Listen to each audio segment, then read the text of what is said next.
दोस्तों, हिमालय की ऊंचाइयों में बसा केदारनाथ धाम एक ऐसी जगह जहां विज्ञान के नियम अक्सर काम करना बंद कर देते हैं और जहां से शुरू होता है आस्था और चमत्कारों का वह सफर जिसे देखकर नास्तिक भी भगवान के आगे सिर झुकाने पर मजबूर हो जाते हैं। हर साल सर्दियों में जब भारी बर्फबारी के कारण केदारनाथ मंदिर के कपाट 6 महीने के लिए बंद कर दिए जाते हैं, तब बाबा केदारनाथ की पंचमुखी उत्सव डोली को उखीमठ के ओंकारेश्वर मंदिर में लाया जाता है। लेकिन क्या आप जानते हैं कि जब 6 महीने बाद यह डोली वापस अपने धाम लौटती है तो उस रात वहां क्या होता है? आज हम आपको केदारनाथ धाम की एक ऐसी घटना बताने जा रहे हैं जिसे वहां मौजूद लोगों ने अपनी आंखों से देखा था। यह घटना इसी साल की है जब मौसम विभाग ने केदारनाथ में भयानक बर्फीले तूफान का अलर्ट जारी किया था। डोली धाम पहुंच चुकी थी, लेकिन कपाट खुलने से ठीक एक रात पहले जो हुआ उसने वहां मौजूद सेना के जवानों, पुजारियों और श्रद्धालुओं के रोंगटे खड़े कर दिए। भक्तों, आधा अधूरा ज्ञान सुनना या छोड़ देना दुख और पाप का कारण बनता है, इसलिए इस घटना को अंत तक अवश्य देखें। अगर आप भी महादेव के सच्चे भक्त हैं तो इस वीडियो को लाइक करके चैनल को सब्सक्राइब जरूर करें और कमेंट में हर हर महादेव जरूर लिखें। तो चलिए बिना किसी विलंब के शुरू करते हैं। अप्रैल का महीना था, लेकिन केदार घाटी का नजारा किसी भयानक सर्दियों की रात जैसा था। उखीमठ से बाबा केदार की डोली अपने गंतव्य की ओर निकल चुकी थी। हजारों श्रद्धालुओं की भीड़ हर हर महादेव के जयकारे लगाते हुए डोली के साथ नंगे पैर बर्फीले रास्तों पर आगे बढ़ रही थी। गुप्तकाशी, फाटा और गौरीकुंड होते हुए यह पवित्र यात्रा लिंचोली तक पहुंच चुकी थी। लेकिन इस बार प्रकृति का मिजाज कुछ अलग था। आसमान में काले घने बादल छाए हुए थे और हवाएं इतनी तेज चल रही थीं कि इंसान का खड़ा रहना भी मुश्किल था। मौसम विभाग की चेतावनी सच साबित हो रही थी। तापमान -15 डिग्री के भी नीचे जा चुका था। केदारनाथ मंदिर के आसपास 10 से 12 फीट बर्फ जमी हुई थी। डोली उठाने वाले पुजारियों के हाथ पैर ठंड से सुन्न हो चुके थे, लेकिन उनके होठों पर सिर्फ एक ही नाम था, ओम नमः शिवाय। जैसे तैसे भारी संघर्ष के बाद कपाट खुलने से ठीक एक दिन पहले शाम को बाबा की डोली केदारनाथ धाम के प्रांगण में पहुंची। वहां पहले से ही मंदिर समिति के कुछ लोग, भारतीय सेना के जवान और मुट्ठी भर श्रद्धालु मौजूद थे जो कपाट खुलने की तैयारियों में लगे थे। लेकिन तूफान इतना भयंकर रूप ले चुका था कि डोली को मंदिर के मुख्य द्वार के पास एक सुरक्षित टेंट में रखना पड़ा। रात के 8 बज चुके थे। बर्फीला तूफान अब एक भयानक बवंडर में बदल चुका था। विजिबिलिटी शून्य हो चुकी थी, यानी एक हाथ की दूरी पर खड़ा इंसान भी दिखाई नहीं दे रहा था। मुख्य पुजारी चिंतित थे।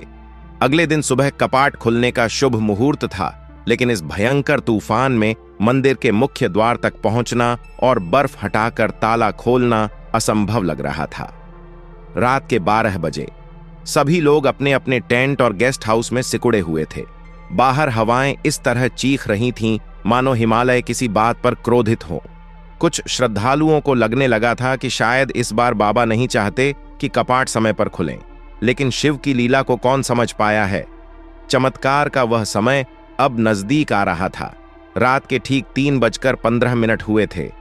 इसे शास्त्रों में ब्रह्म मुहूर्त कहा जाता है।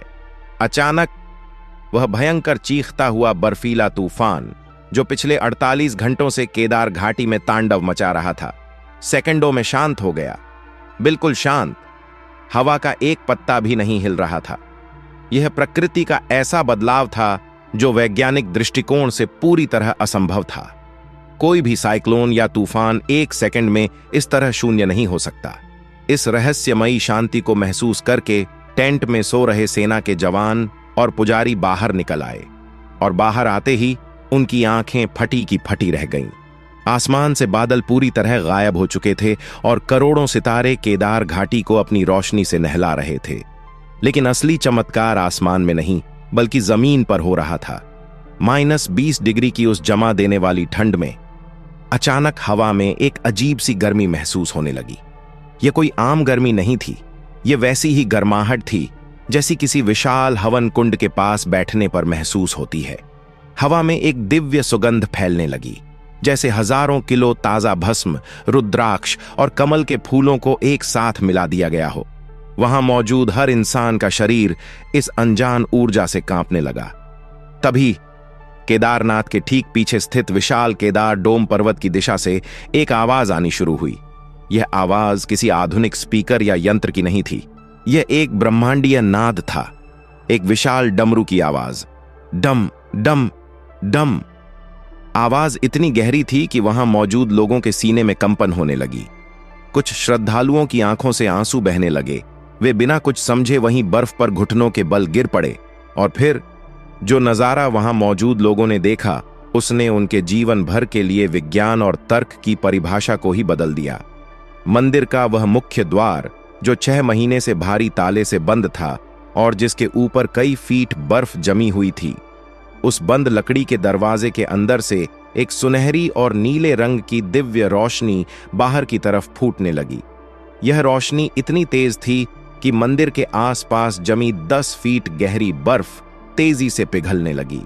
सिर्फ मंदिर के चारों ओर की बर्फ, बाकी पूरी घाटी अभी भी सफेद चादर में ढकी थी। तभी सेना के एक जवान की नजर बर्फ पर पड़ी। उसने जो देखा, उसके हाथ से टॉर्च छूट गई। टेंट से लेकर मंदिर के मुख्य द्वार तक बर्फ पर किसी के नंगे पैरों के निशान बन रहे थे।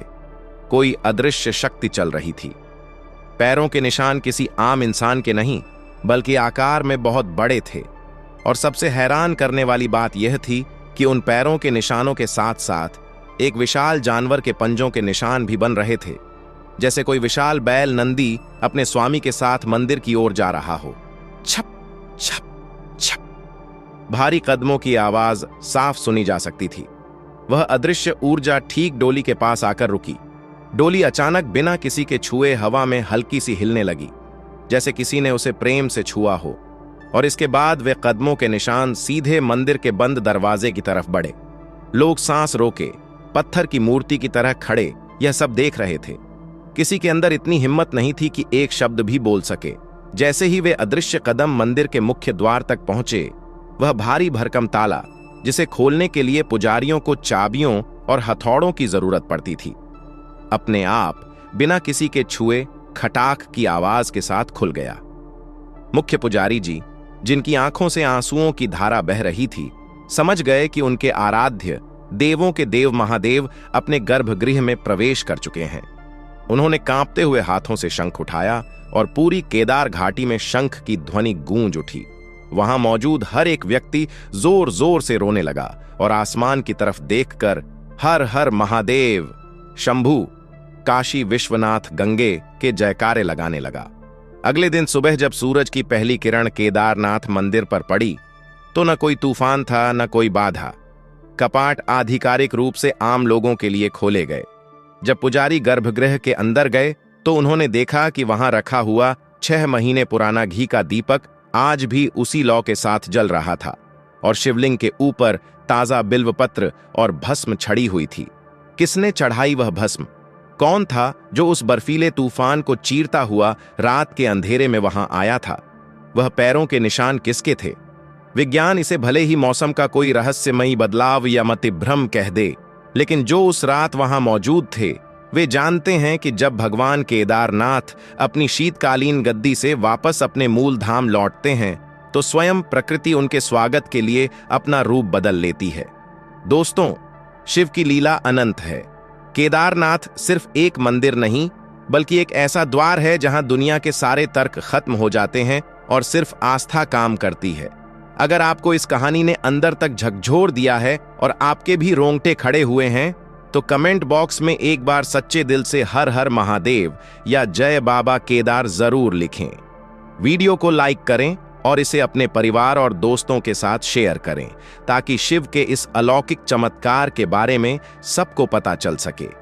ऐसे ही रहस्यों के लिए इस चैनल को सब्सक्राइब करना ना भूलें। मिलते हैं अगले वीडियो में एक और रहस्य के साथ। तब तक के लिए हर हर महादेव।